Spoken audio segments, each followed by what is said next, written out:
And we are in another round of anti-patterns. So yes, we are covering another pickle today.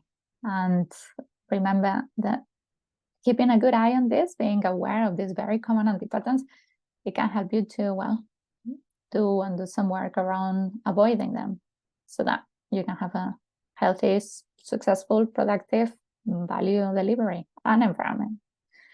And today we are covering lack of collaboration. That is our antipattern, which essentially is all about working in silos when that happens more than productive collaboration. It doesn't have to be all or nothing, but there is more tendency into working in silos. And doing so essentially leads to inefficiencies, lack of alignment, and not quite getting there in terms of goals. So working to debunk and get out of the way the anti-pattern of lack of collaboration that helps not only the team to stay on track, but also enables a healthier environment. We build upon each other's ideas better together. Now, as with the series, one of the things that we cover are indicators. How can we spot this anti-pattern that may be happening in the team?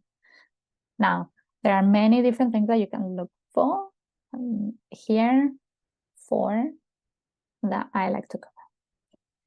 So the first one is hero tools. So if you look at the tools and the workflows that you have in place, are they used and centered around individuals? Because tools are there to support us, and how we use them also affects what's happened. So hero tools, I call this. Another indicator is I shape versus not T shape. And you might have heard about T shape individuals, where you have a core sort of area of expertise, but also across different other ones, right? So more varied skill set.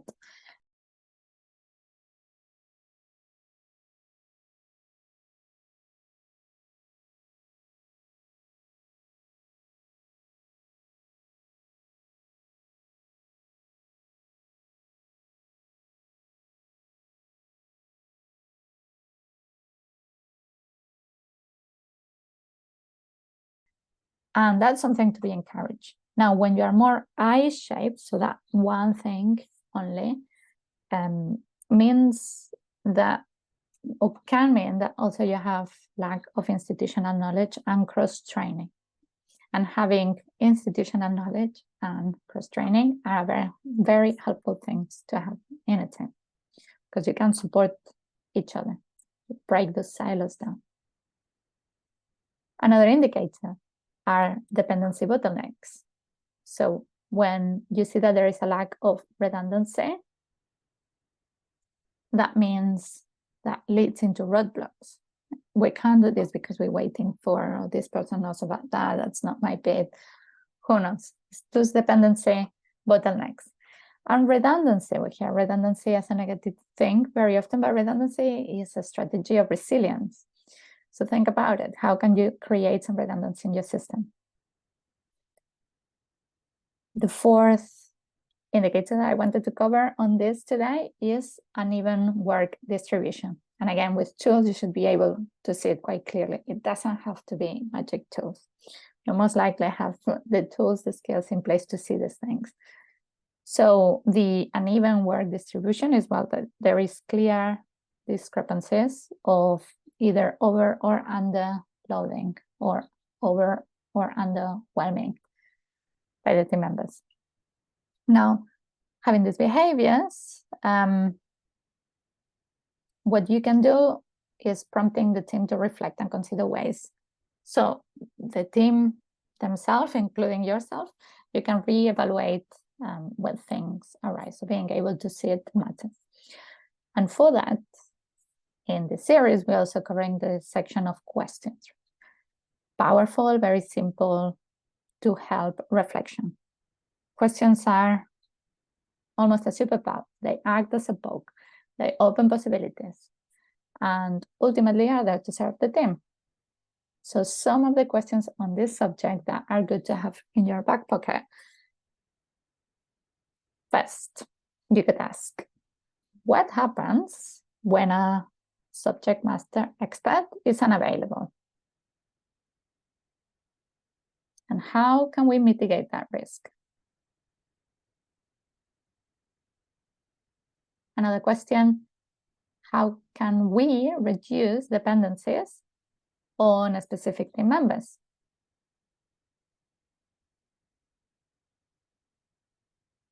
In what ways can we encourage cross-pollination of knowledge? What could be one thing to do more of, to be more sort of cross-functional in the way that we work and in the way that we learn? And what could be one more option? Trying to break free from the first things that comes up. Last question could be about how can we have more equitable distribution of work? This question may raise the reason why it's not there, so it may highlight the little gaps and spaces that needs to be filled out. All right, so we know what our anti-pattern is. We have covered some indicators. We know how to spot it. Some questions to help poke in and reflection and come up with ideas to see how can we make it better. And the last in line as well are antidotes. What can we do? Our antidotes of the anti-pattern.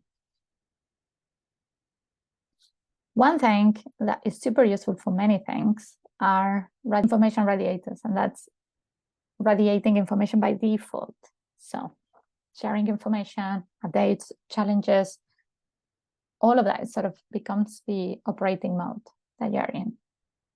If that's not the case, it's going to require a little bit of training and muscle memory to get there. But when it becomes as default, it's just so much easier to handle as a team, whatever comes your way.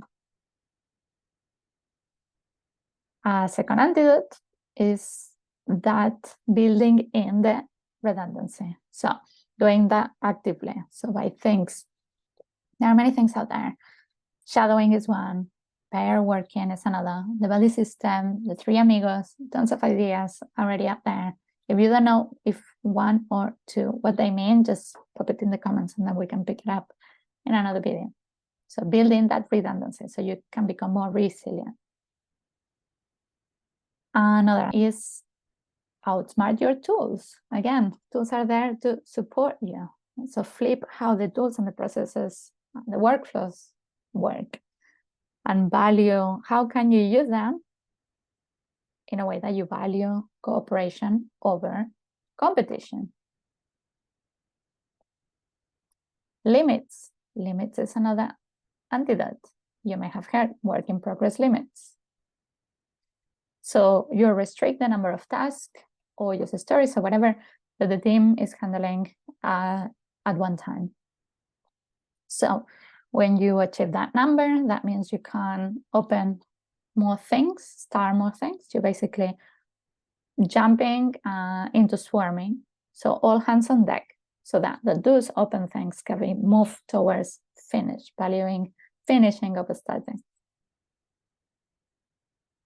And last is measure. Measure, measure, measure. Monitor.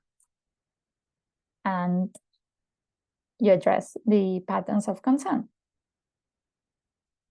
Now, tackling the lack of collaboration can lead to be more efficient, having more robust, more pleasant work, and that enables continuous improvement and delivery for the team.